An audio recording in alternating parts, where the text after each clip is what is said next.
Bortle here at the DNA Comics Regional in Houston, Texas, August 2018, with the select competitor that made top 8 at the regional. So introduce yourself and what you play, buddy. Alrighty, so I'm Bastian, and I play today Ritual Beasts. Ritual Beast? Mm-hmm. Oh my goodness. Yeah. What year is this? Oh, let's see that spice, man. Time flies, time flies. Okay, to start off, we got 3 monsters, or start off with 3 windows. MVP monster of the deck. It was really good, helped me stay alive a lot. I recommend playing it and keeping it at 3. Then we got the standard other tamers, 2 Laura and 1 Wen. Most people like playing 1 Laura, 1 Wen, and 1 of the pendulum monster, but I prefer having Laura at 2, honestly, because it helps out a lot with Link Karibo. And so that came up a couple of times today, so I recommend keeping it at this ratio. Sweet. And then next we got 1 Ritual Beast Lepelia, which I would just probably keep at 1. And then we got the standard Ritual Beast Tamer Elder, and we got the beautiful couple, and 3 other in Pangu. Some people can play 2 if they want to, but I recommend 3, just having the better possibility of opening up Elder or one of these 2. That makes sense. Mm-hmm. And then next I'm moving on is the hand traps, which is 2 Effect Veiler and 3 Ghost Ogre. And so the reasoning behind this was a last minute decision between these hand traps and actual traps, like 3 Mistake and 2 Strike. But a friend of mine recommended just to have them in case if you go up against a Goki, and so you can stop them early if they go first. And so it ended up helping in those matchups, but I mostly face Sky Strikers. Oh, so that's good. Mm-hmm. Okay, and so that's it for the monsters. Moving on to the spells, we have 3 Scapegoat. This came up a couple times. The times they did come up, I still got it to Kate anyways, but it does definitely help whenever you're in a tight spot with no monsters and nothing but spells and traps, and you can just get a free link out of it. So definitely recommend trying it out. And then next, starting on, we have Forbidden Chalice, which was okay, but in the theory behind it was just for like, whenever I was already facing someone had a lockdown and they had Firewall Dragon, I wanted to be able to just Forbidden Chalice so I can go off without them interrupting me. But this came up more times like boosting the attack of my guys rather than anything else today. So it's versatile. So I liked it for that. I was able to use it for multiple things, so I recommend playing it at 2. 1 Italy, pretty standard. Fissure, standard. And then Monster Reborn, the one that won me the game last match, which is really great. And so, and then starting off with the traps. We got 3 goes in match, MVP, made people scoop probably 3 or 4 times a day. Really? So, yep. It's really good, this format. And so, the next 3 Torrential Tributes, which is actually really good today. I recommend playing it at 3 in this deck, especially against Gokis right now. Oh, yeah.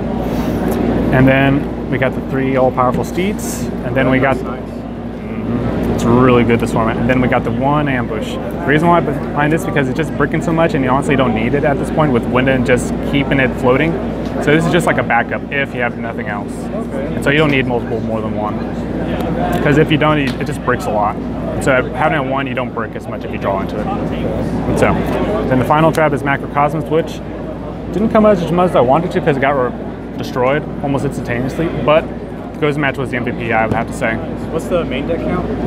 40. Oh, perfect. Nice. Mm-hmm. And then moving on to the side, we got 2 Call by the Grave, which I basically sided every single game. It's really good, both just banishing monsters in the grave and the hand traps. And then 3 Red Reboot, didn't side it in at all, didn't face any Alter Guys, thankfully. And then we got the Dark Hole and Raigeki, which a couple times I put in just in case against the Gokis, but I never saw it. And then we have 3 Spheres, which is pretty good. I didn't see it in time for Gokis, but I still beat them anyway, so it didn't really matter. Then I got the 2 Skullmeisters, which actually won me my last game and my last match. We were both basically even, and we had nothing on the field, and I just dropped this and attacked it 4 times. Wow. And so that helped me win the game with that, but by itself, it really did help. And then 3 Heavy Storm Duster, which really helped me out a lot as well. Just especially against Sky Striker setting everything, and I was able to pop everything. Again, that's it for the side. Moving on to the extra deck. So we got 2 Ultra Gaia Pelias. This is mostly just for ditching a Rampangu and for bringing out with Winda. So it's just a big beater. I haven't brought it out once today with the full effect, so maybe eventually I will someday, but it's mostly just there for big beater. And then we got the old Pendleton, and so you can run 2 if you want, but it's mostly just used to float. The one that needs to go back to 3, but it's still good all the same. So I just really good. I was able to search way more than I thought I was going to be able to today. So it's really good. And then 2 Ritual Beast Ulti Apelio. People can run 3 of this, but I think it was still fine at 2. So just because of deck space. Then we got 2 of this guy, which helped me OTK I think about 3 times today. It's really good. Helps me extend those combos and do what I need to do.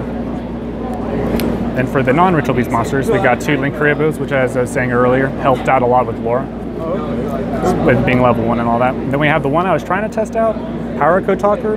It's really good. What it does, for people who don't know, is just once per turn I can target one monster they control and negate its effects, and then I contribute 1 card it points to double its attack. So basically it gets over those big boss monsters in theory. So I tried doing that against the Cyber Dragon guy, but he had way too many on the field, so I couldn't do anything. It's like a mini Bortle Sword or something. Mm-hmm. It's really good. And it only requires 3 monsters period, so it's really good for Scapegoat. So then we got a Proxy Dragon, which is just standard for the whole Decode Talker combo. And then we got Guy Saber just for an extra link, and Nightmare Phoenix for back row removal. Very nice. And that sums up the deck. I had a lot of fun today, and I would definitely recommend picking this up if you can only afford $30. Oh wow, $30 it says. Any shoutouts, man? Shout outs to Senpai's Cards and Games in Houston. I got a lot of recommendation, had a lot of good friends who helped me out making the deck there. Shout out to friends of mine in Lubbock and Fort Worth, and just shout out to Ritual Beast for not bricking today. Oh man, congrats again on that top 8. Yep, appreciate it, thank you.